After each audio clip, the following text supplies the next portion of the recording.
almost like, well, no, I've got to ignore that because I put so much time and energy into this. Instead of saying, okay, let me be open to the ebb and flow, the different paths, that two paths converged, which one are you supposed to take kind of philosophy. And that openness, yeah. which I think is another key that you've shared with us, intuitiveness and really fulfilling our calling requires us to have that openness on the past, because it can change, it can shift, it can flow for sure. Yeah, and not to be afraid of that. I think that a lot of women are afraid if they change their mind that it might not seem authentic, but what I think is that, like, we're always changing, we're always growing and expanding, and there's going to be those pivotal moments where maybe I thought I wanted to do this in my business, but now I'm feeling this, and to be okay with it. And that, again, we're always changing and evolving. It doesn't mean that you're inauthentic. It just means that you're expanding. And when you also said about, people being afraid to be open to other, things in their business besides really focusing, I think it's up to the individual. Some people really have to just focus and put all of their focus on one thing, and that can be so powerful. But then there's other people like me who, yes, I'll put my focus there, but a part of my soul also needs to, do business coaching and lead others in intuition. And that's my personality. That's who I am. And I really try to listen to it. But that might not work for every single person, right? They might need to have to completely focus on their one thing that they do. So it's really listening to what feels good in your heart. Yeah, very, absolutely key for sure, that ability to do that. And so this women's business group, I do follow that as well on Facebook. And I love the engaging, sharing, connecting, insights. Again, I find it at times it's very sort of business. Other times it's really that soul piece, but it's very soul enriching.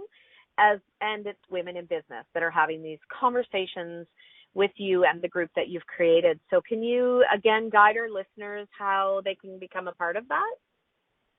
Yeah, so just go onto Facebook, and if you type in Inspiring Women in Business, you'll see 3 women flying in the sky, I believe with some birds around them. It's a really beautiful image. And yeah, just click join, and I am happy to have you on there. And I love that group because it really just shows the realism. We're all real humans. It doesn't matter how big we are in business or how small we may be. We're all real women experiencing, the same issues in life. And that's what I love about it, is we can all connect that way and share, our feelings, our doubts, our fears, and really support each other. You guide that though, Charissa, and even in this conversation, by being willing to say, these are the boulders I've faced. This is I always call it, I have my entrepreneurial meltdowns in the middle of the living room floor.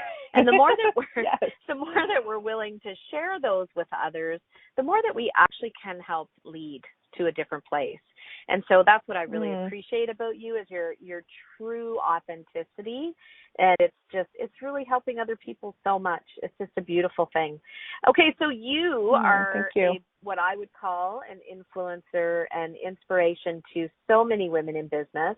Who influences and inspires you? Okay, so I know it sounds so cliche, but it's Oprah. I just absolutely love listening to Oprah. I will YouTube her speeches and just listen to her words, because they're literally like poetry to my ears.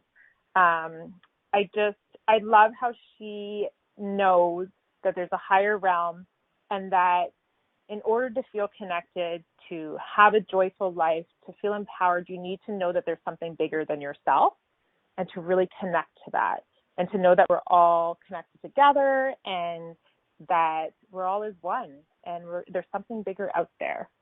And I just love that she realizes that. And not only that, but just that it's important to have an impact in whatever way it may be. So you don't have to be on a grand stage like Oprah, but you know, even if it's the little things that you do, if you can impact the world and make it better somehow, then I think that's key as well. And I just love that about her.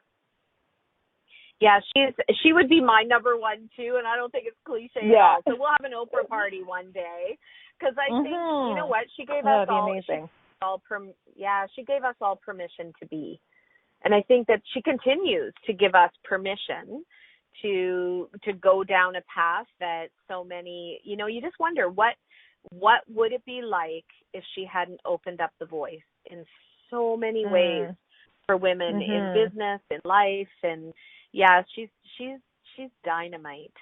I love that. And one of my favorite quotes, and I just want to share from her, is she says, "Don't chase success. Follow what lights you up. Follow your inner voice, and the success will come."